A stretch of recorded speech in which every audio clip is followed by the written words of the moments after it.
Hey everybody, my name is Jay, and this is Eye of a Samurai.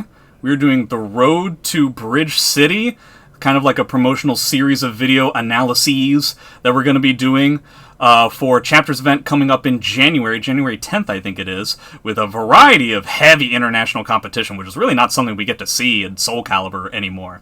And that's one of the main reasons why we're going to be talking about this set. We've got the VSFighting Grand Finals, AndyRoo versus Incendiate. Incendiate being somebody who I believe has been confirmed fully for Bridge City.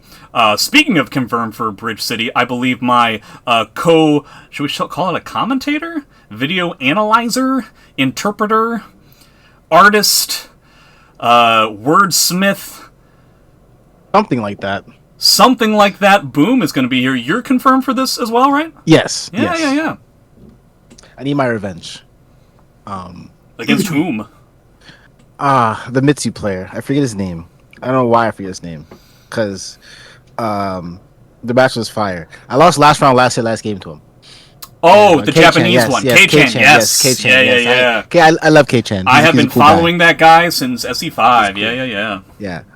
It was last game. I took a bet on a read that he wouldn't mash, and he mashed. Sometimes that happens. And then I lost. It's always kind of funny with Japanese players, because there are some Japanese players where you talk about, like, Joshin or Neko Yogi. Well, Neko Yogi sometimes will because he's playing X, but, like, there are some players from Japan that is just like, you give them an opportunity to mash, never. They will only, like, walk away. And then there are other Japanese players where if they have the opportunity to mash, even when they don't have an opportunity to mash, they're gonna mash. Shouts to Tamanegi. Yeah, dude, I played Utoto. We had a fun little set. And I'm like, all right. The rare time I have frame advantage with Huang, I'm gonna like frame trap him, he's gonna get counter hit. Dude, every time I expected him to mash, he just was just like, nah, I'm good. I'm just gonna sit there and chill. Or I'm just gonna walk away, and I'm like, dude, like, what? So I totally understand. I forget who it was. I think it was Incendiate who told me the story of, like, him playing a casual set against Utoto after, when they were at a tournament, but they didn't actually get to play in the tournament. And Utoto was, like, playing alts. He was, like, playing Zos or something like that. And he ended up going, like, 4-4 or something. Like say it was, like, a 1-5 or something. I don't remember the story in particular. But, like, they got, like, where only one last match is supposed to be played. And Utoto kind of gives, like, a little bit of a sigh, switches to Valdo, wins, and then leaves. It's like, okay, man, you got it. Yep. Utoto's so good. He's a cool person, too. Yeah, very exciting to potentially see all of these players yet again, not just the Japanese ones, but the players from the EU as well. Again, we're going to be looking at VSFighting, which is a pretty major tournament that happened in the EU not that long ago. What was that, like a month ago? Maybe less? Yeah. Something like 15th. That. And this is Grand Finals. Grand Finals had a reset, which is why we're not going to be watching the Winners Finals as well. We're already going to have plenty of content to talk about. And, okay, AndyRoo versus Incendiate. Anybody from the US community is aware of Incendiate as he goes to virtually every single tournament, and he wins most of them. And one of the main things that I think is really interesting about this is that he is somebody, basically the only person in the community at this point, who juggles 3 full characters that are drastically different at a competitive level, which is one of the hardest things, kind of the quintessential example of what you hope to see from a late-stage Soul Calibur competitive player. You know what I mean? Like, you don't expect, or frankly even want somebody to do that at the beginning, because there's no way you're going to have that level of competency. But because the game hasn't changed in like 4 years or something like that, you can just completely master characters and master multiple characters to kind of like shoehorn things in very easily. So the fact that he's playing polar opposites in Ivy and Xianghua with a little bit of Geralt in there in the middle, Ivy to the left of Geralt, Xianghua to the right, here he is. We saw Geralt in the winners finals of this set, which was AndyRoo versus Incendiate again. I believe he played Geralt a grand total of 1 game, and the reason why I bring it up is because I'm not 100% on where AndyRoo is getting his Ivy experience, but we know for sure where Incendiate is getting his Zos experience, which is Ron the Tryhard. We've done multiple videos that include Ron, including the last time I think I did one of these was with Incendiate as my guest, doing his grand final set against Ron at the last Evo. And he, I believe, plays Geralt for a good chunk of those matches, and that tends to be the character that he chooses against Ron. He played it against AndyRoo, and it super didn't work at all. It didn't work much at all. And so he switched to Ivy in the middle of the set, which is a character that typically doesn't work on Ron, but actually did work against Andy. He ended up taking the winner's final set off of Ivy, doing a lot of... Unfortunately, it's always a bit of an eye roll to think about, but he did a lot of CS, and Andy wasn't really breaking any of them. And that ends up being the case. I can tell you why. One, shouts to Holy Carp. I played Holy Carp. Oh, sure. Yeah. Evo of season 1. Dog, that was... Dude, he was season so 1 good. Ivy, huh? Yeah. It wasn't even like he played Ivy in a way that I was just like, you're a supercomputer. Like it's crazy. Like he's so right. That's probably a little bit where the Ivy experience came in. 2, the thing about Ron, and I think why Geralt works on Ron instead of Andy, and then we can get started with the video. Yep. Is they're 2 different types of players. Like Ron is very, very, very smart. He's very by the book. If you have a string, he will duck it. He will GI it. He will do the counterplay. In that, you can if you know someone plays like that, you can kind of manipulate their actions, right? Because if you know they're gonna duck a string, then you can kind of you're waiting for the string. I'm going to kind of abuse that, right? And he was very different. He's very clever, very like timing based, very like he's not playing the game; he's playing you as an opponent, right? And it's a very different approach. Yeah, right? That's kind of probably a really good perspective to think about it, because it's like, it makes the Geralt pick against Ron make a lot more sense when it's like, okay, well, if my opponent is going to 100% play by the frames, why don't I just play a character that's better with frames? Because if we're just talking about frame data, Geralt is stronger than Zos. I would actually argue that kind of Zos, in terms of frame data, is relatively weak. But, if you take somebody like Andy, who's not necessarily playing by the frames, then what ends up happening is that Geralt just gets, like, outdamaged. And then you basically never get to play. Yeah, it's a DPS racer at that point. It's a DPS check, and Zosimo wins that GPS check 95% of the time. Yeah.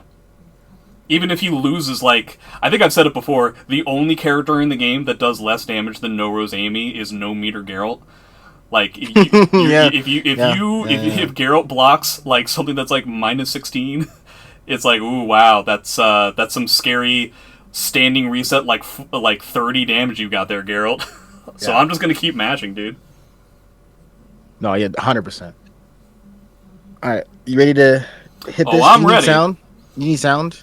Probably only just like a teeny tiny little bit of it.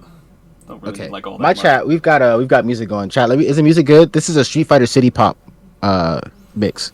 Yeah, sorry to everybody watching on YouTube. I think you kind of understand why I can't play music for a situation like this, as we don't have to worry about copyright stuff in Twitch. We super have to worry about copyright stuff on YouTube. One of my clips got removed from YouTube like a month ago. That's crazy. Like a clip that has been up there for like 3 years. And I have no idea why. YouTube's doing weird things. It's kind of crazy. So we got a pretty small stage to start off with. Most of the time, I feel like Incendiate did kind of what you would expect out of Ivy, which is a lot of backdashing and a lot of CSs. Mm-hmm. Ooh, no punish on 4-6B. Really important stuff there. Well, okay. Yep, that's 50-50. And sometimes a 50-50 just ends up killing you, and that's the way it goes. Well, I mean, but again, I think, I don't know, this kind of makes sense, right? Like, GIing here, then forcing a 50-50. I mean, sure, yeah. Though typically, this is kind of the difference between Ron and AndyRoo. Like, Ron would have ducked this. Yes, that is true. Yeah. Right, like, Ron would have ducked that. And so, like, Incendiate kind of recognizing that just kind of puts him in a 50-50 and, just kind of dies. Yeah, I would imagine that AndyRoo did the second 4-6B that didn't end up getting punished specifically to try to catch Incendiate trying to roll on the ground. Because that's, like, probably the biggest bet. Wow, 2 6-6B lethal hits just in a row. Easily one of the most BS lethal hits in the entire game, in my opinion. Yeah. Wait, the only character that gets to just go battle one fight into lethal hit. I know. Oh, no punish does there. get punish there. Yeah, so some of the particulars is getting a little bit difficult here. Ooh, I like that. There. And I appreciate the fact that he goes for a forward grab, as the back grab is definitely getting broken in that stage position. Oh, yeah, 100%. Zaz having, it's always important to remember Nightmare's another character like this, where, like, if you are playing a character that has a 100% obvious ring out with one grab, if you're near the ring edge, even if it's not necessarily going to ring out, it's a good choice to go with the other grab, because there's no way in hell somebody's thinking about breaking the forward grab in that scenario. Right. Ooh, goes for a high. If he had just gone with, like, Wall Rising KB, he would have gotten it. Yeah. There's been no tempo. Okay, that was a good punish. There we go. You would certainly hope he would get a good punish with a soul charge. Yeah. It's really just been all Incendiate this whole time, really kind of just setting the pace. Okay, nice. Nice little adjustment there. Ooh. What's the Maximus punish here? Oh, I guess that makes sense. Oh, is that going to be a ring out? Yeah. No, I think he's still in. Oh, okay. He goes for, like, a soul attack here. Oh, he ducked it, but he didn't, like, fully commit. That stinks. There it is. Punish. Yeah, it's unfortunately, I believe Wall Rising KP does not actually put Zas in a good frame situation. Like, it's good damage, but doesn't actually provide him all that much. And that first game is basically what we saw out of the winners finals, short of CS's, when they played previously. So we kind of all, me and the people I was watching with, kind of all expected this match just to kind of keep going the way it was going.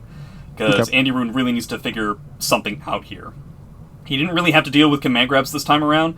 He missed a handful of punishes. The 668 hold, where you block the first hit and you don't have to block the second hit, and you're right there. You definitely have to make sure you're getting something big there. And Zas, even with no curses, gets a little bit, but obviously with a curse gets like a 4-6B into massive stuff. So I'm curious to see, to try and remember what AndyRoo ends up pulling off here. Well, the biggest thing is, I think one of the interesting things is if you look at how they interacted, look at the way that Jordan interacted with AndyRoo, or think about the way that Jordan interacted with AndyRoo in the beginning of the set, and think about how the interaction was at the end of the set, right? In the beginning of the set, AndyRoo was kind of like in his face, like doing things and really kind of getting pressure.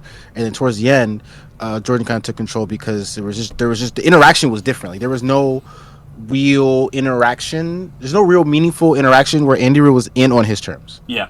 Right? And it kind of made it very awkward. And so it kind of allowed Jordan to kind of take initiative there, I think. Yeah, I think the only time that AndyRoo had the initiative was when he got the 3AK series, the 3AKB in Soul Charge that one time, and then he guessed that Jordan was just going to be getting up and potentially sidestepping so he could, like, catch him with the break attack punch. And then he just ended up rolling, which has its own faults, has its own issues, but if you're going to guess wrong in that situation, you're going to guess wrong. It's kind of funny. It's a very similarly mirrored situation from the first round, where AndyRoo assumed a roll was coming up, goes for a 4-6B, and he ended up just, like, getting up and, like, sidestepping. And so AndyRoo pre-adapts. It was like, okay, well, he got up and sidestepped this time, like the first time this happened, so I'll just do the thing that beats that the second time. And Incendiate, it's always one of the things that I find top players, I hate it when top players do this to me, which is just like pre-adapt to my adaptation. I'm like, come on, I haven't shown you that I'm changing it up. Oh boy, dude. That sucks. I guess he just got like a negative edge, like he probably like tried to get like a Wall Rising B, and it just like didn't pan out, like the B just like doesn't show up. Oh, and he didn't get his, I think he got a lethal hit there too. Gee whiz. I do feel like the threat of CS based on the winners finals kind of ruled the thinking. Even if you're not seeing a particular option come up in a tournament set, it doesn't necessarily mean that the players aren't thinking about it all the time. Right. The threat of it can sometimes be enough. Yo, well, one, shout out to Kicks. Thank you for the resub. I appreciate you, brother. Hey, Kicks. It's been interesting. It's interesting. There's been a lot of like counter hits. That was a very nice duck into Summon Suffering. That's great. A lot of counter hits on AndyRoo's side. Oh, the Mortal Kombat X mix. I swear. I swear. Oh no. Okay. Well, hey, we got a break. Yeah. Okay. Oh, I like the catch with the sidestep there, and he's got 2 curses now. So Incendiate's kind of. Is he dead? No. Okay, no, never mind. Not face down. Yep. Oh, no, now... Catching the back turn, that was super blows. Yeah, definitely spend the meter here to get your second round. Zos essentially loses a bar here, so that's great too. It's been a lot of series of unfortunate events. I think there's like I feel like Eddie's playing well. It's just a little bit of overcommitting here. Well, he's also kind of playing cold. Like he's getting some situations where he could be getting a good amount of damage, and he ends up kind of flubbing it. Yeah. So either from like nerves, he was back turn there. Gross. I'm saying, I hate this Mortal Kombat X character. I will say there is another pretty distinct difference between AndyRoo and Ron that I see. This is the first time that we've seen the ring edge in this set. Yes. And I feel like Ron always plays to that, and AndyRoo kind of doesn't. Yeah. Okay, got the mid this time. Right. Nice. Yep, there you go. Yeah. That makes sense. That makes sense. We haven't really seen Incendiate do appropriate string defense against Zos Soul Charge stuff. Just meaning to say he hasn't had the opportunity yet. So if I'm in AndyRoo's position, I'm thinking like, okay, well, let me try out all of these strings. I'll just heavy commit to them and force Jordan to show me, to demonstrate to me that he knows how to properly deal with this. The pace has definitely changed, and if you look at how Jordan's playing these up close games, the up close range, it's a lot of like sidestep. It's a lot of button and a sidestep. So it's interesting the way that he's committing to an offense here, which is crazy to think about, considering how good. Like, if there's a character that beats auto sidestep up close, it would be Zos. And I mean, yeah, and he's doing a good job at reading exactly what kind of timings and what moves Andy is going to be looking for to try and corral his movement. But the thing is, based on the way that Andy's playing, Andy's really not trying to contain movement. He's really trying to contain Incendiate's. He's really trying to like press on Incendiate's timing. So that's why that last 3A series hit. Yeah. Because Incendiate was waking up sidestepping a lot. But if you're not gonna do the thing that your character is good at in the way that beats the current situation, then you might as well keep stepping, right? You know. And so. Incendiate doing the thing where he's the one who won, and yet he appears to be. Is he the? No, he's not. Okay. For a second there, I was like, sometimes people when they win a game will be the person that delays the next game to happen, and I think that that's a big tournament faux pas. I don't like it when people do that. I mean, yeah. If you're the person who won, you should just automatically ready up, and if they want to ready up really early, or if they want to delay, that's completely up to the loser. But that shouldn't be up to the winner. I hear you. Okay. So is this? This is essentially tournament point for Incendiate. Oh, I thought we were watching the set before this. No, we're watching this set and the set after this. Spoiler alert. Oh. Oh. Okay, that makes sense. Yeah. I planned all of this. Oh. Nice. Gets the 2 curse. Ooh. Tries to go for the tech trap. Makes sense. We haven't had an opportunity to really show whether Incendiate is going to be handling with that or not. I have a question. If AndyRoo's still here, I have a question. Yo, why you let that rip, yo? Why you let that rip? You was not afraid of death? I mean, at this point, I feel like you kind of have to be a little bit fearless. I mean, yeah. It's not like Incendiate has shown that he's going to deal with these strings. He didn't duck the 3AK from earlier on in that round. So I think it's a reasonable choice to like give something like that a try. Yeah, I mean, vibes. I respect that. Y'all are playing that Final Fantasy type Soul Calibur. Y'all's your turn, my turn. I respect that. The hot potato. I mean, yeah, I feel that. Vibes is definitely valid, 100%. Oh wow, that could have been very scary. Oh, never mind. He doesn't have a curse yet. Oh, does he get like a... Oh, he tried to go for a wall bounce. That makes sense. Ooh, there's a good timing read again. Yeah, he's definitely getting a lot better at figuring out the auto sidestep timing. Okay. Yeah. And there it is. So that's an interesting answer to what Cindy was doing, because he was... When Jordan's up close, he's been doing a lot of sidestep into button. Right? And it's been cooking Andy. Yeah. But he's got one of the best CEs in the game, and so he finally decided to do that. And I want to see where the adjustment is when it comes to that. think Ron tends to do... Okay, so he gets that round. I think something that Ron tends to do that Andy could potentially get is, I believe the input is 2-2B plus K, which happens to be a really great... Yeah, that's... Wow, I really called that out. But it's a really great button in a matchup specifically like this, where you need to go super duper long range to try and get some of those, like, whiff punishes from as long range as possible. Man, I feel like people aren't going to believe that just happened. What? That I just called out exactly the move that AndyRoo, as if he is listening to me in the past. People are going to think that I prepared that, but you guys give me way too much credit. Nice. Yeah, but he still has to block that. Yeah, that was good patience. That was like one of those good timing reads. Yeah. That was very, very dope. Okay, chilling. All right. Yeah, I mean, Incendiate has another bar after this. Okay, well, he had a bar after this. That's the timing thing that I'm talking about. That was a wild move to do, but it makes sense in the pacing of the match. It makes sense in how their conversation was going. That was a fire 4-6 beat. Because at this point, these guys have played today. That's along with winners finals. I think that's like the 7th match that they've played today.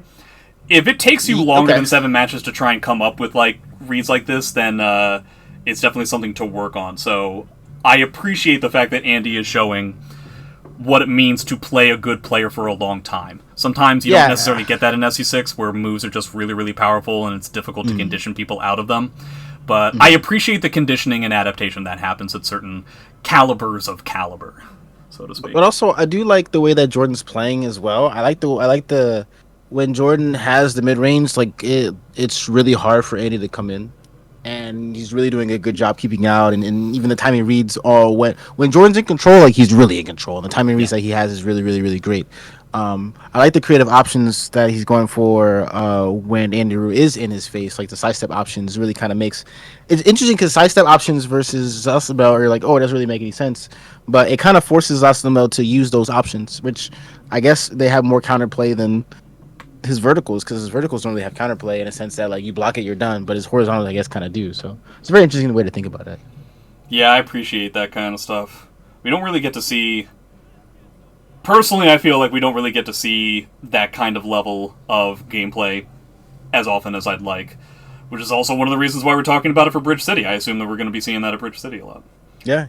So we get as about of a neutral stage as humanly possible for this next match. I would say that probably favors... I don't know which character Favor is more happy to see. They're probably just kind of okay with both of them.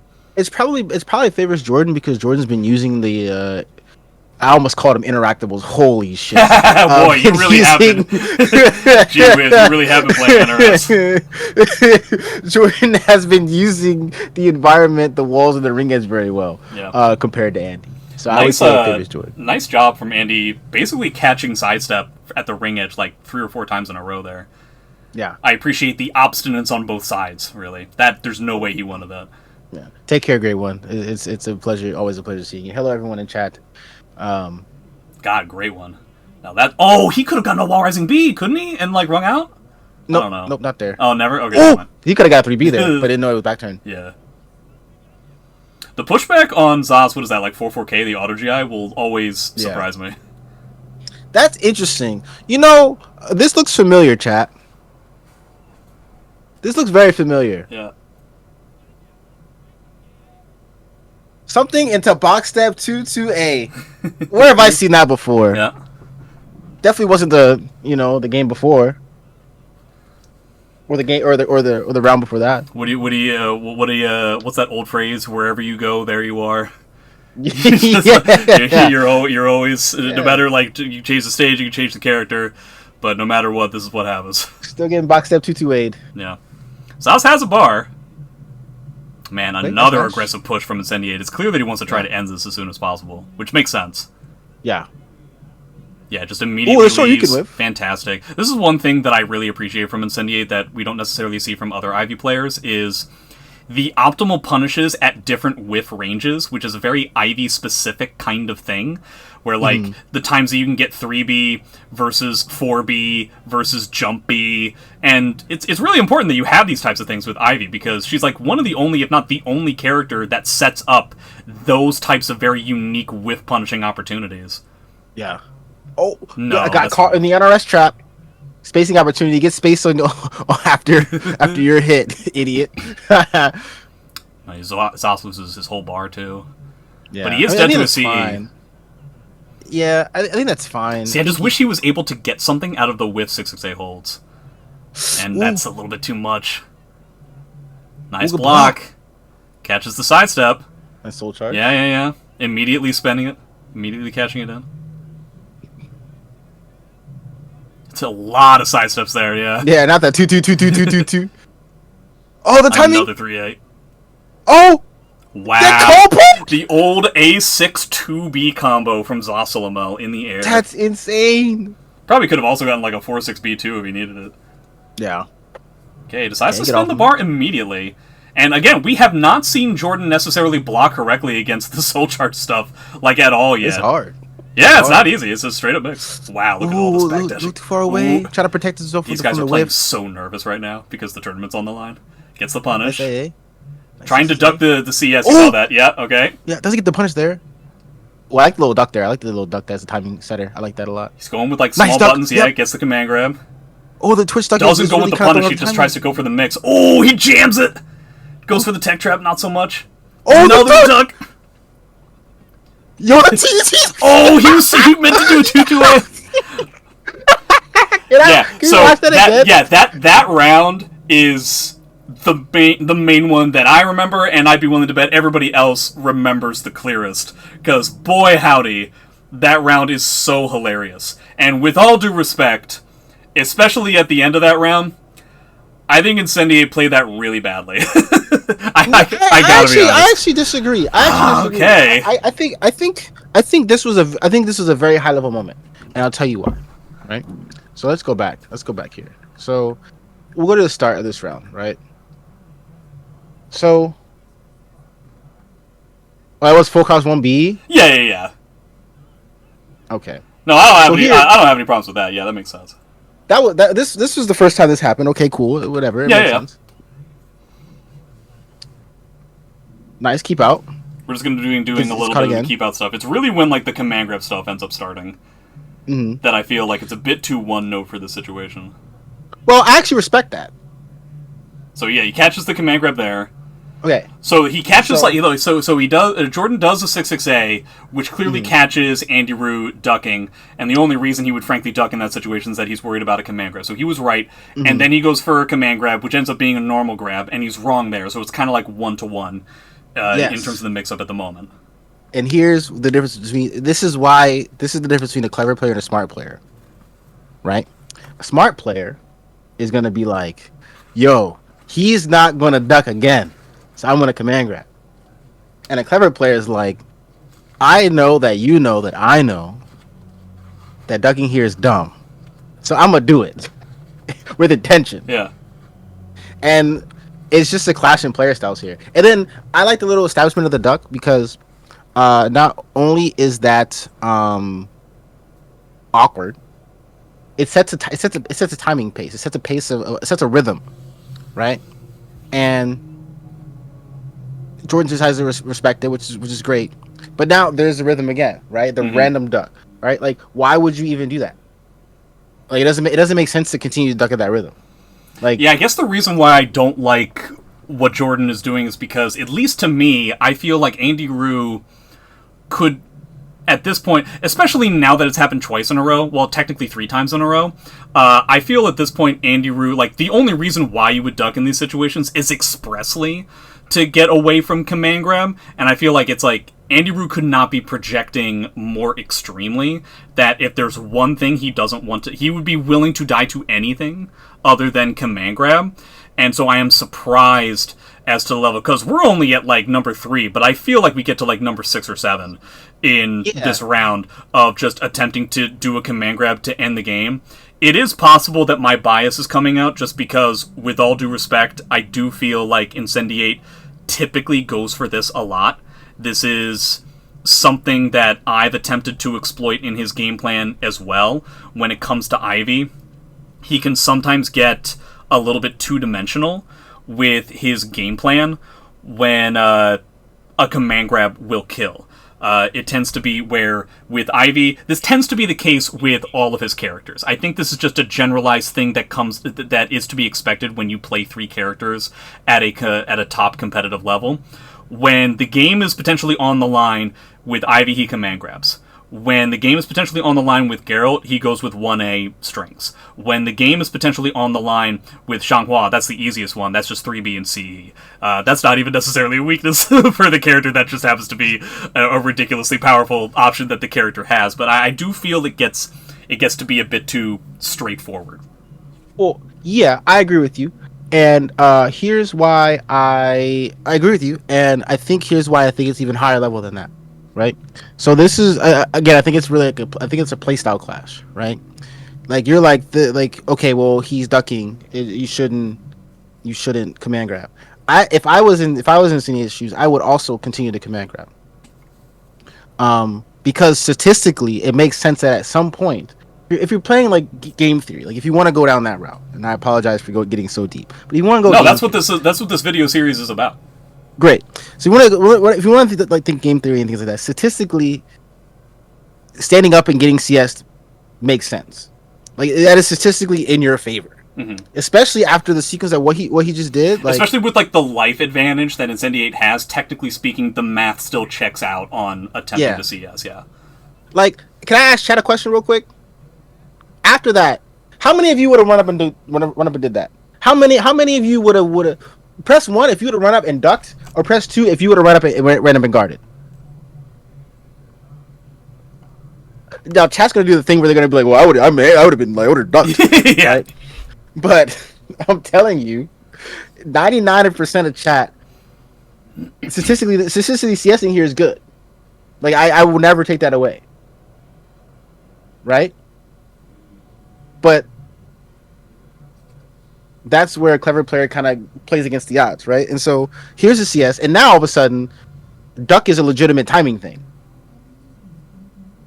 right? Yeah, I can agree with that. Yeah, and so instead of using your turn to attack or step, you're using your turn to duck, and now you're using your turn to duck on your advantage, and so it's not something that can be taken advantage of like a Twitch duck because it's not on disadvantage, and so. The way Jordan was dealing with this was a 2-2K or like a 2-2A to kind of get out of pressure. You can't really do that on defense like that. You can't really respond with like a 2-2A, right? So the ducking here actually makes a lot of sense to kind of like create some awkwardness, right? Like this right here, like this duck right here, not that duck. This duck right here was such a good duck because to me, you're talking about the duck from Andy or the duck from Incendiate? Yeah, the duck from Andy. From Andy. Because like I feel like 90% of people would have pressed a button there and Incendiate would have blocked and would have taken his turn. But the duck makes it awkward because now you want to take your turn as a player, but there's no cue to take your turn. Like a lot of players will take the cue of blocking something to take their turn back. Where's the cue to quote unquote take your turn back with a random duck like this? Yeah, at that point you have to have made your decision ahead of the duck.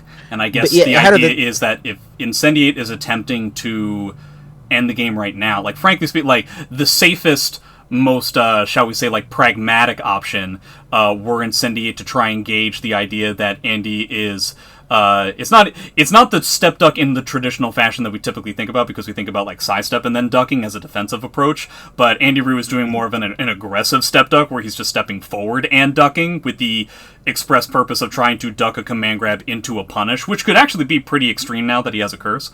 So what Incendiate could do, if he's hard reading that type of situation, he could go for something like 6BB as like the most pragmatic kind of thing, or like a harder option might be like 3B, but you're not really going to do 3B as Ivy in that type of situation.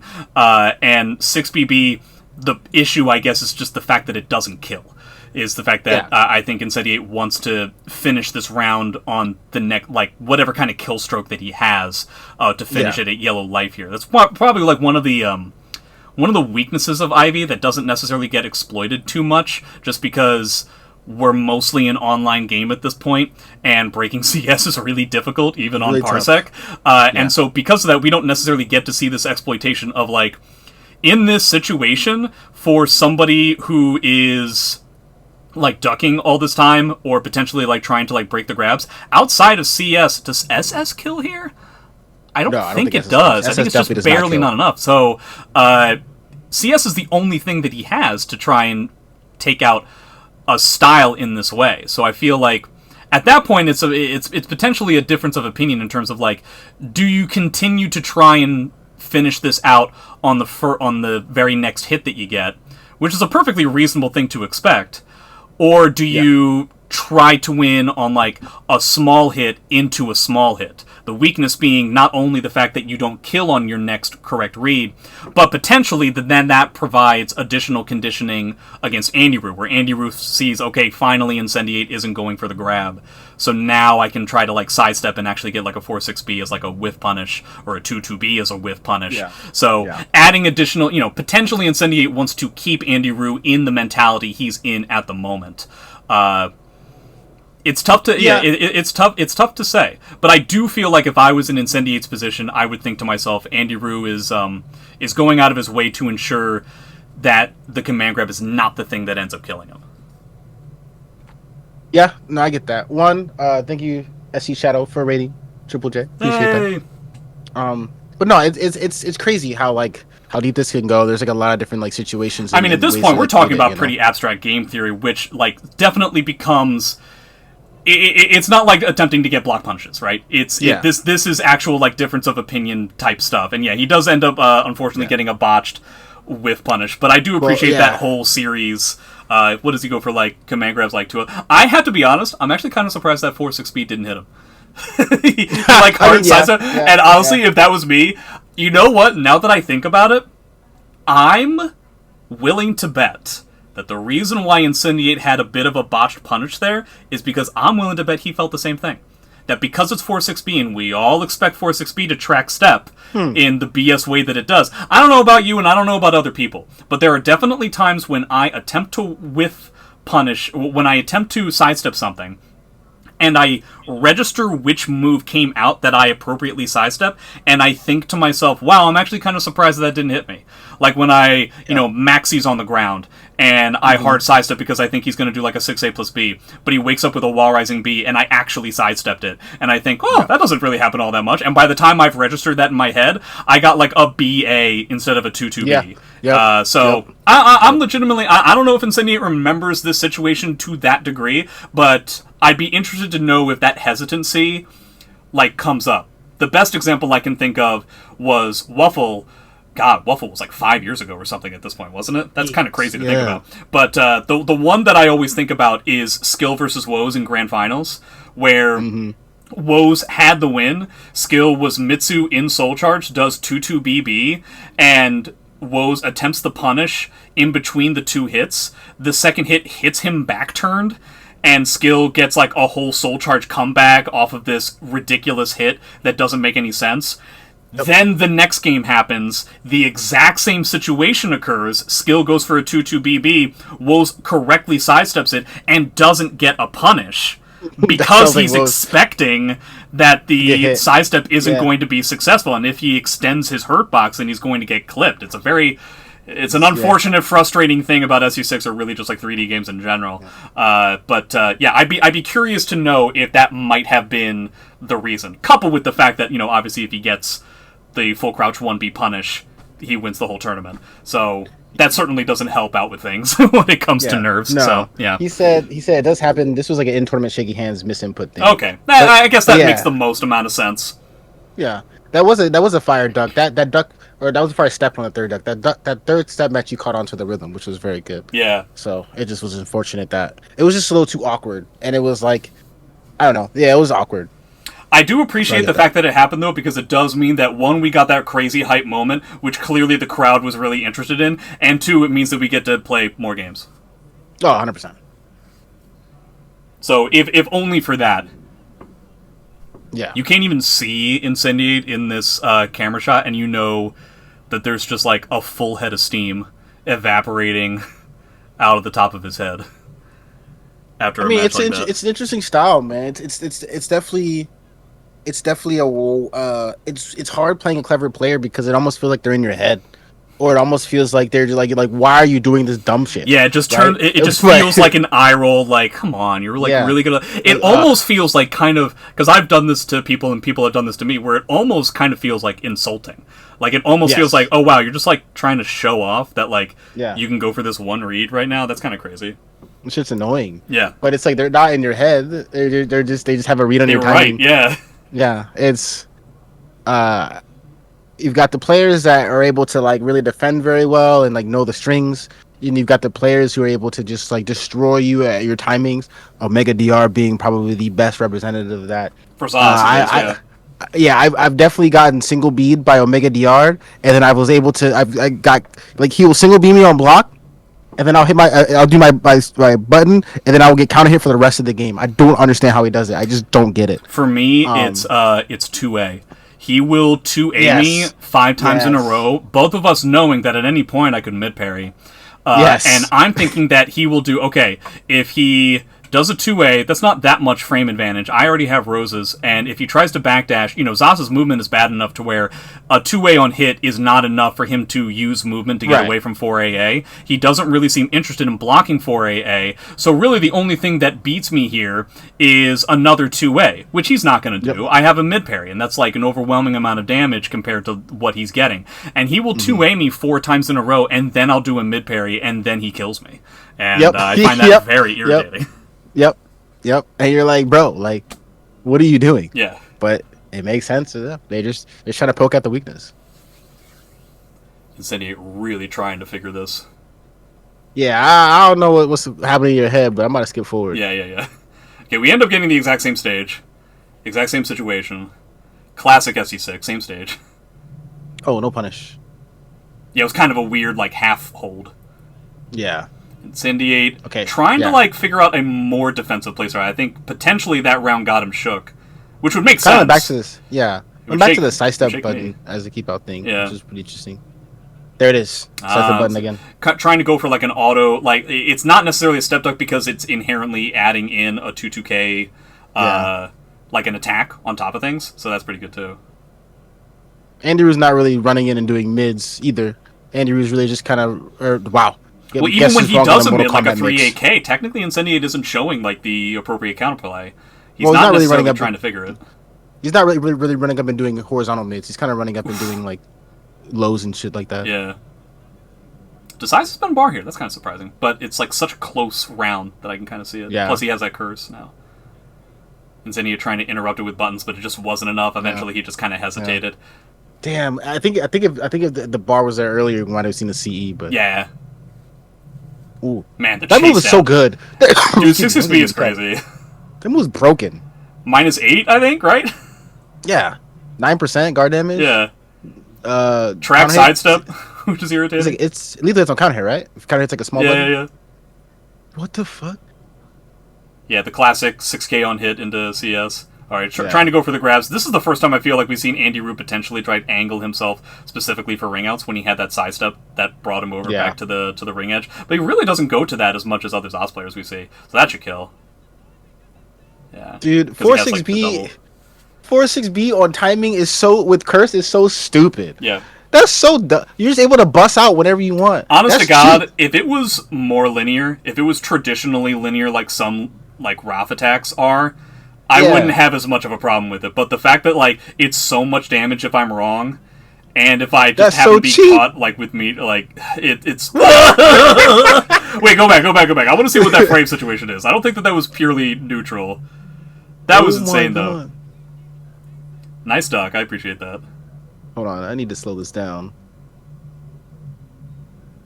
Oh yeah, I totally forgot that that's even an option. Oh, okay. Okay, so he did have plus frames. He did have plus frames into a 204. So it's not the zaniest thing in the world, but it did look dumb as hell. That looks so stupid. Okay, I'll give a bit of a pass on that. That's just like a tracking vertical at frame advantage. Okay, okay. Yeah, that's fine. That's fine. Still dumb. Yeah, I agree. Okay, he ends up catching... I wonder what he caught there. I guess it was a step duck. The first time I feel like we've seen Ivy Soul Charge doing a lot of work in this set, but then again, now we have all this. And is this the first time that we've seen AndyRoo just kind of like running through Incendiate? Okay, well he ends up getting the round, but I feel like this is the first time we've seen like AndyRoo with like the first 2 rounds, one hit away from getting it to like a 3-0. Yeah. Ooh. Okay. Oh, nice wow, step duck. Yeah, I like that a lot. Nice timing. Okay, 1B. Decides not to spend the curse. I like that, actually, because then you get to do it for stuff like this. The tech traps haven't worked, though. I wonder if he's... Wait. You don't like spending the curse here? This damage was ass. What? But if he was right about the tech trap, then it would have been a lot more. I mean, I don't know about a lot more. He would have had like good stage position. He got more damage. He would have got more damage spending the curse here. Yeah. Do you get like a tech trap there though? Probably not. He'd be going for setups, including like jumping forward and dodging mids. Just like Talum. Yeah. Man, that grab was like very scary if you think about it. What? You know what's okay. Oh boy, we're in Spaghetti Town right now. We are in Major Spaghetti Town. Yeah, makes sense. Plus he's at the ring edge, so how does AndyRoo get out of this? Oh, he just runs away. He does a dash forward jump K. That's crazy. AndyRoo was definitely feeling himself at the end of that game. And now we've got the reset. I also am so confused.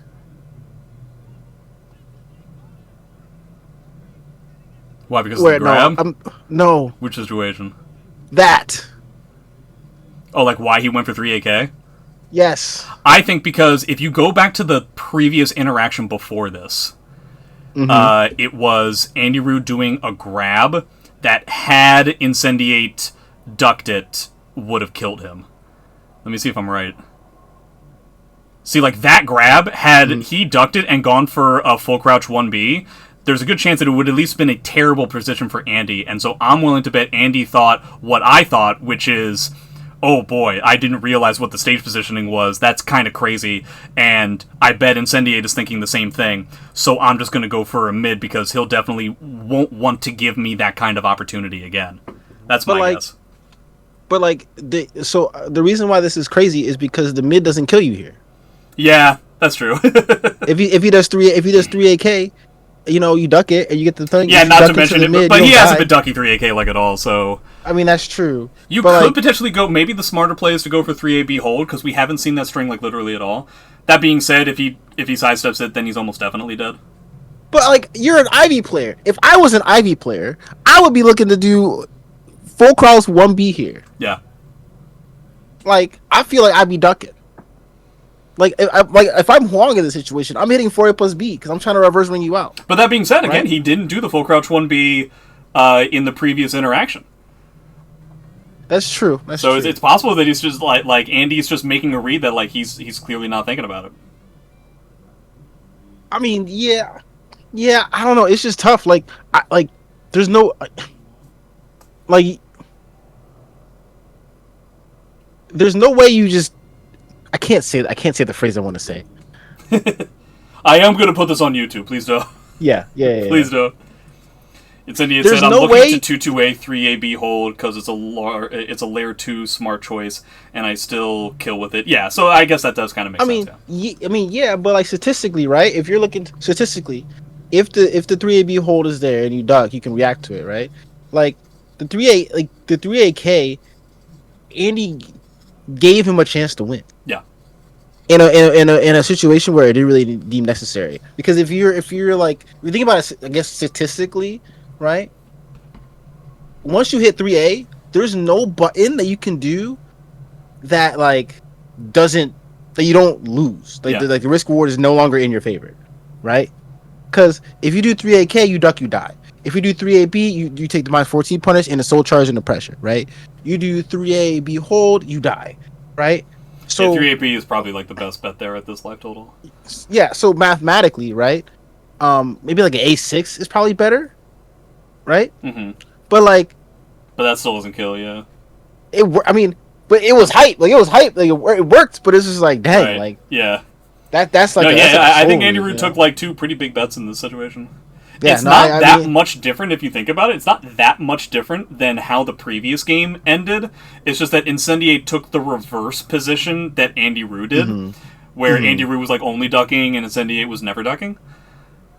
That's fair. So it's kind of like it's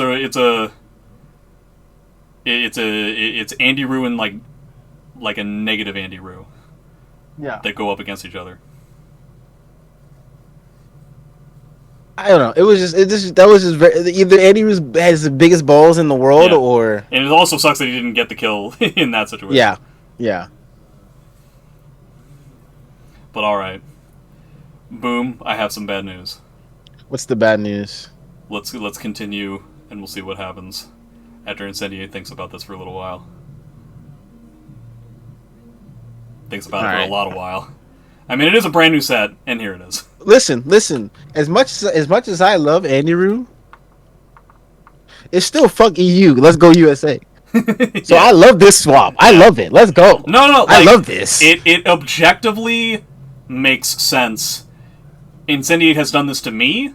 He's done this to a million other people. He did the reverse of this to CJ to win, I think, his first or second Evo. This is one of the hardest things about playing against Incendiate is specifically the switch from either Ivy or X to the other one. Because the way you have to play against Zhanghua is about as reverse Ivy as humanly possible. And it's really tough on like the beginning of like a brand new set to get warmed up fast enough to try and figure it out. It also doesn't help that AndyRoo got, I don't know, like the worst stage he could have gotten in this matchup. One of the worst. I don't necessarily think this stage is too bad. I think it's Really? annoying, but I think Zas can box with Zhanghua very creatively. I think you have to use a lot of your auto GIs and things like that, but I think X could, or not X. I think Zas can box. Okay. Doesn't really get the opportunity for ring. Ooh, and that's gonna be dead, isn't it? No. Yeah. It is. Yeah, but Zas's wall game is pretty good as well. That's true. We haven't really gotten to see many opportunities to see it. Andrew was saying is mentally spent. Yes, I've been there. I totally understand that, brother. Yeah, this literally happened to me. I think the last time I played against Jordan. Yeah, yes, actually. Funnily enough, no. The last time we played, you won. You and me? Yeah. Oh, I mean against Jordan. I think this exact thing happened to me the last time I played against him, where it was like a close set that I ended up winning against his Ivy, and then it was a reset, and he switched to Zhanghua, and it was not close. Yeah. Yep. I do appreciate that we got to see Incendiate use Zhanghua Jump B. Underrated, ridiculously powerful move, and I wish it wasn't as strong as it is. Yeah, this one and Cassandra's. What a punish. Yeah, okay, wow. Yeah, he's got so much meter, you might as well spend it.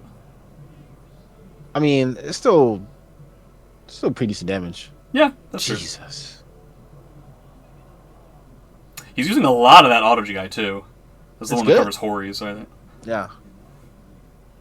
Doing a lot of like, he's kind of playing the Zas game, where he's doing like awkwardly, relatively slow Hori mids to try and like cover movement. It's as opposed to doing like AA and stuff. His X is less systematic than his other characters, right? Like he's able to kind of like flow a little bit more and play less with the system. Because, all right, how do I explain this? Because this is gonna be a lot of words. When you play characters like Ivy, you have to follow a specific system. Because the character isn't as fluid enough to be able to do things different ways outside of certain situations. Maybe the most rigid character in the game, to be honest. Yeah, because the most set play-y character in the game. Right.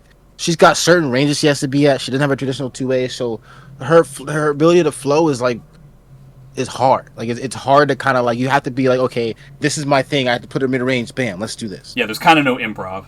Right. Character like X, like you can do whatever the fuck you want with the character, and it'll work. And it's effective, right? Like yeah, you can. She's one of the best scramblers in the game. Yeah, and while Ivy has systems that she puts you in, X's systems are like, oh, I'm flowing. Oh, by the way, I have a bar, so don't do anything stupid, idiot. And like you and then you're just like, all right, well, so now I'm restricted, and she's able to do whatever she wants. Not to mention some of the best auto GIs in the game, where you can just go, oh, oopsie, I just lethal hit you, haha, my bad. Oh, I got built like 3/4 of a bar. So I think it's just a lot more restrictive for the opponent as well, right? And it instead of playing by the system, you put your opponent in a system to where, like, if they guess wrong, they die. Yeah, I guess at this point, what does AndyRoo need to do? To try and deal with some of like, these awkward stuff, I guess. He's playing fine. Like he's not playing bad. Yeah, it's not like he's like losing or anything like that.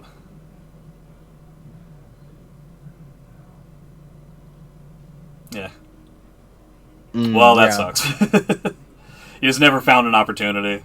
But it was good timing by Incendiate to try and, like... Because, again, that was, like, awkward pressure. That is kind of the typical, like, best way to play an aggressive character, in my opinion. Finding, like, the awkward ways of, like, where you're not really... Like, doing AA can potentially be, like, relinquishing your turn on block. Not to mention you have to be worried about tech crouches and ducks into full crouch 3K that Zos is going to be doing. And so...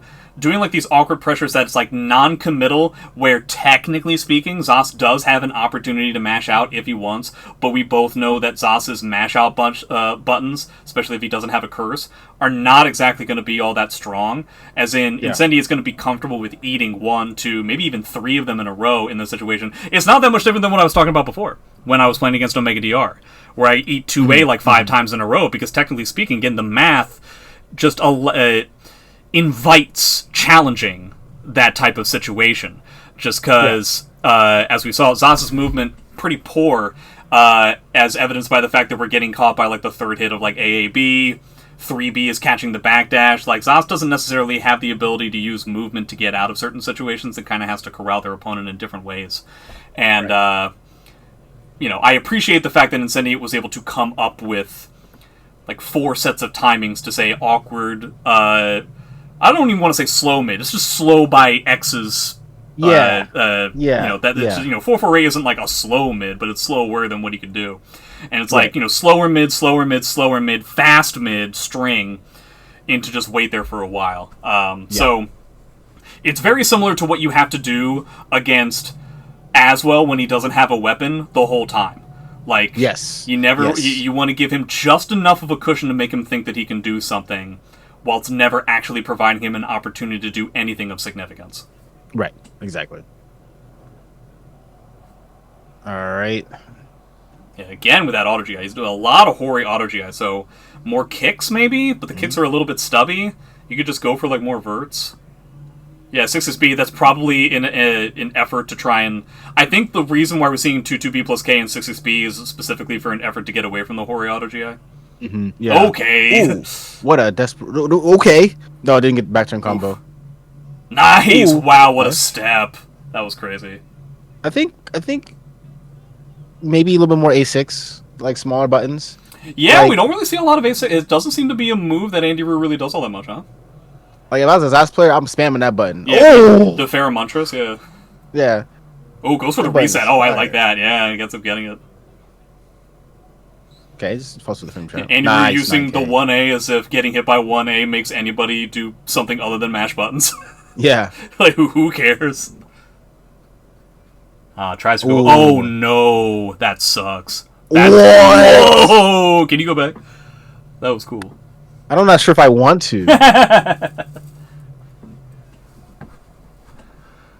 Yeah, jumping... yeah. Jumping the Quake into the cancel that beats the high. Or no, wait. Zos's jump K is a mid, isn't it? Or is it a high? Yeah. Where's Jordan at? He's here. He was here. Where's Jordan at? You think you're nice? You think you're good or something? Now, we know for sure that Incendiate when he's playing Zhanghua, he doesn't think he's nice. That's why he stopped playing Zhanghua for a while.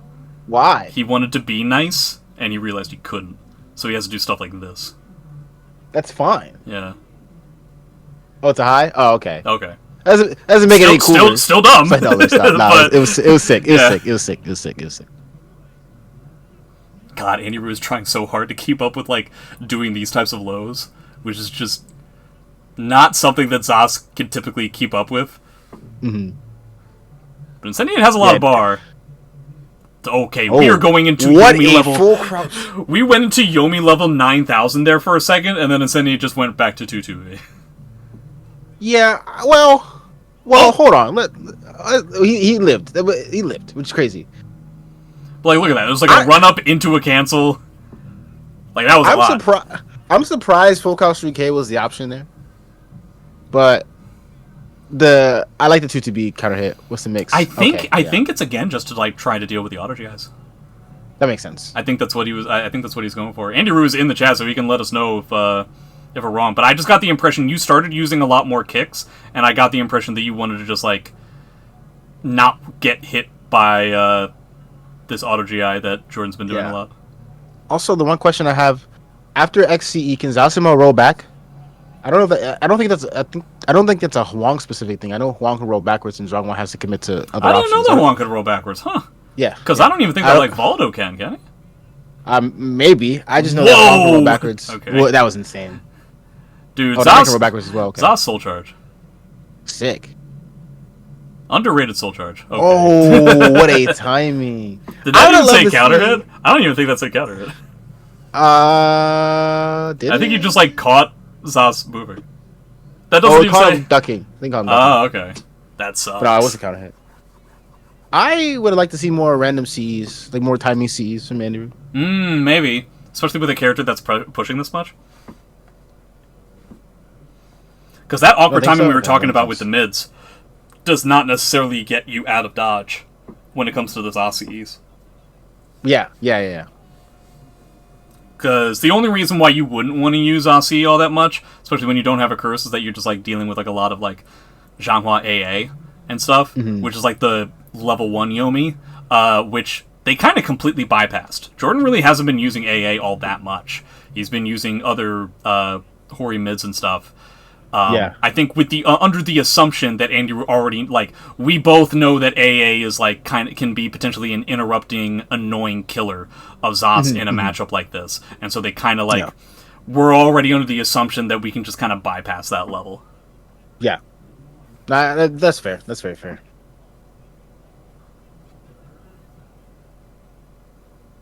Okay.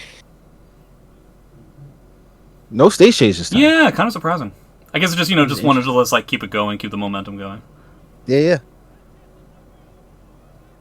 I'm interested to see what kind of adjustments I have to admit, be made. I must apologize to AndyRoo because I remember this set being a lot more one-sided. The record would have you believe that it was very one-sided, but I think both games went down to the last round so far, right? Yeah, something like that. Yeah. Oh, there it is. Haha, wait a minute. On whiff, too. Yeah, I hate it. I hate this character. Good punish. I like that. Ooh, I like the little guard cancels. Yeah. Neutral. I appreciate the fact that he also knew that Zhanghua was going to match in that situation. Yeah. Ooh, nice block. Good punish. Nice. But you're dead to a CE. Wow, goes for the grab anyway. The 4-6B is... Oh, I like the 4B kind of. 4B. What? Gee whiz, dude. So many. That's not even spaghetti. That's just like very awkward. Man, that's what high level Soul. Unfortunately, that's what high level Soul Calibur looks like. It doesn't look like fancy. Andy, you're weird, man. Andy, Andy, you're weird, man. Hold on, nah. Oh, wait, no, wait, I lied. No, that makes sense, It was one curse. My bad. I apologize, Andy. You're not weird. It's one curse. I apologize. My bad. I mean, I'll stay with it. You are weird. Nah. It was one curse. It makes sense. It was one curse. Sure, but I'll still hold that he's weird. Not for that situation, but just in general. Yeah. thought he had. You thought he had like a guaranteed? I thought he had 2 curses. That's my bad. That's my bad. My fault. Man, he has not teched like at all. I wonder what quote unquote dead traps. Oh, there we go. There's the C's that you were talking about before. Nice. I like that. But I wonder what kind of like dead traps AndyRoo could potentially use just as a reaction check, since Incendiate isn't falling for any of the tech traps. I guess Zaza's death traps are really, really good. What? Oh, sometimes that happens in SC6. Huh. Characters just get like untracked. Oh! No, he's not. Yeah, well, he's dead. Dead to the Ogi? Or is he just I think he's just dead. I think he's dead. Yeah, you're right. He's dead. It's bound to happen at some point. We had to move because that move's broken. Yeah. Dude, Zhanghua 66B. You get rid of Zhanghua 66B, and like she has a really poor matchup chart. Now there's just a ton of characters that she like can't get in on, because it's like the one move that she has to get in for stuff like this. On top of the fact that it does a ton of damage. Speaking of a ton of damage, what's this? A reset? That was pretty cool. Sick. It sucks that he had bar, but still. Oh man, they get the punish too. Actually. Yeah, you gotta guess on that. The rare Zhanghua Soul Charge win. Zhanghua Soul Charge is good too. That's the thing. It's still good. Okay. -2. Nice. So it says all the meter in the world. Do we want to try and spend it? Yeah. Oh, we didn't get anything out of it. Dude, just go for low. He hasn't dealt with it. Oh, okay, here we go. Going for like small hits that won't get auto. Okay, I like that. Nice KK. The question comes when we're gonna have to deal with like a Zhanghua C, because it's coming pretty soon. No, that is. Nice. That's Soul Charge. Oh, the 2K, nice. The tournament set ends as quiet as a church mouse. Yeah. the reset was as loud as a lion. USA. Yeah. No, I'm kidding. No, that was a good set. Yeah, I really like that. I don't think AndyRoo is coming to Bridge City, right? Or at least hasn't announced it. That'd be sick, man. Yeah, I really hope you do. I understand if you can't, because that's quite a long way. Silas, I think, has, and he's coming. That was the set that we all kind of expected to see at this tournament. So potentially we'll get to see the reset of Silas versus Incendiate at Bridge City. That's the... I'd be very interested to see what Silas has in store, because he did win the tournament set, and then a casual set that happened the next morning was Incendiate picking Zhanghua, which is obviously an overwhelmingly better, stronger matchup against Raphael than Ivy is. And I believe Incendiate won pretty convincingly, but at the same time, it's not a tournament set, and Silas had been playing casuals like the whole night. So... does he have more in store for dealing with Zhanghua? I'm very curious to see. I'm gonna let you know right now. USA's winning. It ain't gonna be Silas. It ain't gonna be Japan. It's gonna be USA. All right. Listen. You guys are listening. USA's gonna win. Yeah. USA's gonna win. I put that on. There's kind of not even a reason to like really watch the tournament. It's a foregone conclusion. No. It's gonna be hype. The Clash of Styles is fire. I do want to see the Clash of Styles and the different approaches in the game. I think that's the beauty of Soul Calibur. They're gonna do like a 5v5 v5 kind of thing, right? Yeah. And I think it's gonna be dope seeing the European players. I want to meet the European people so bad. They're so sick. Like I feel like being able to see them in person, just chop it up with them is just lit. We only get so many opportunities to do this, and it's all shout-outs to Chapter for putting this kind of stuff up, because frankly speaking, it just doesn't really come up anywhere else. For real. And all I'm saying is if you see me there, we could play some games, but don't ask me to play some games, because I'm trying to like go hang out and do some cool stuff. But no, we should definitely play some Soul Calibur 2, Soul Calibur as well. But nah, I think, January is gonna be sick, man. Yeah. I will be waiting with bated breath. It's important to note this will not be the only video analysis we're going to be doing as the Road to Bridge City, which is shout-outs to Gold Yorha for coming up with the concept of the Road to Bridge City, which I like. It's just like the title for this analysis series. Hopefully, presumably, Boom will be able to join me. for some of the other ones. If anybody in the chats, anybody in the YouTube comments, anybody anywhere pre-January 10th has recommendations on other matches to do analysis for, all that I ask is that it is something that a match that is relatively recent and involves somebody who will who has been confirmed going to Bridge City. I feel like that would be the absolute best thing to do. Actually, Jay, why don't we put a poll on Twitter? Why don't we get a couple matches, like 4 matches or so, and we can say, hey, if you want to see us do an analysis of which match, and let people pick. Yeah, it's not a bad idea at all. So that way, they takes that work out of our hands. There just has to be a VOD somewhere, right? Yeah, there obviously has to. I want you to do one of me against my friend from like 2 years ago. Okay, where's the video? I'll just tell it to you. I'll just tell you what it was like, and then you can like talk about it. Oh wait! Zero says he's doing a versus fighter next year. All right, I gotta make it out of versus fighter next year. That's actually sick. That's actually fire. That's fire. The ultimate versus fighting. Yeah.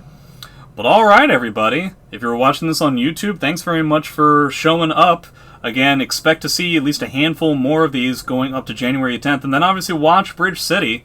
That's going to be Chapter's event that's going to have all kinds of international competition, which is incredibly unique for Soul Calibur 6. Mm-hmm. Boom is going to be there. Incendiate's going to be there. People from Japan are going to be there. People from the EU are going to be there. If you're not there, then you will be square. And I'll see you guys next time when the next match we'll commentate will be a different match. Yes. It'll be what the people decide.